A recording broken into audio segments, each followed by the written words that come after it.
Oh, beautiful for spacious skies. You know I'm Canadian born. For amber waves of grain.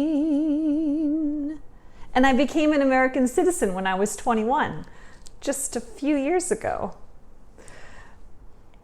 For purple mountain majesty above the fruited plains,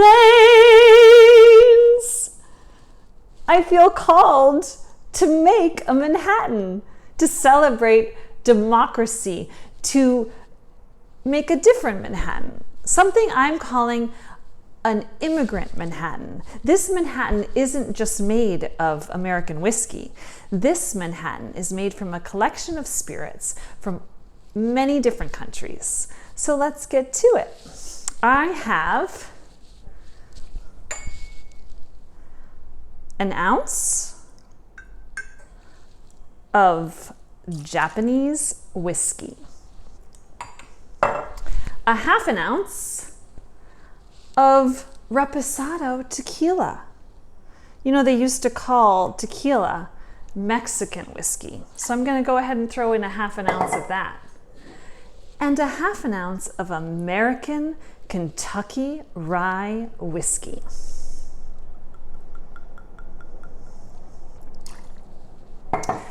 To that, I'm adding an ounce of sweet vermouth. This is from Italy.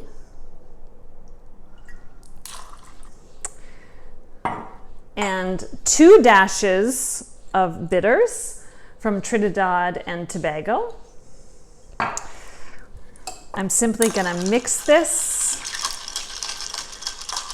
in my mixing glass for about 30 seconds. I have a martini glass chilling with just some ice water in it so that the glass is nice and cool.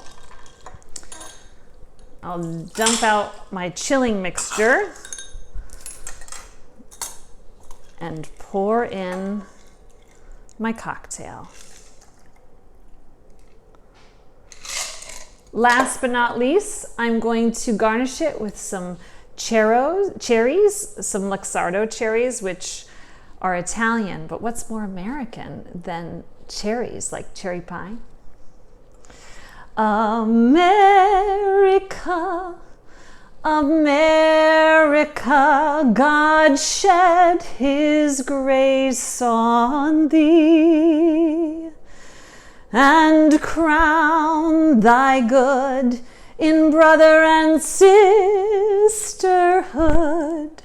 from sea to shining sea. Cheers to you, my immigrant brothers and sisters. Cheers to you, Americans, and cheers to you, human beings all over the planet. Enjoy your immigrant Manhattan.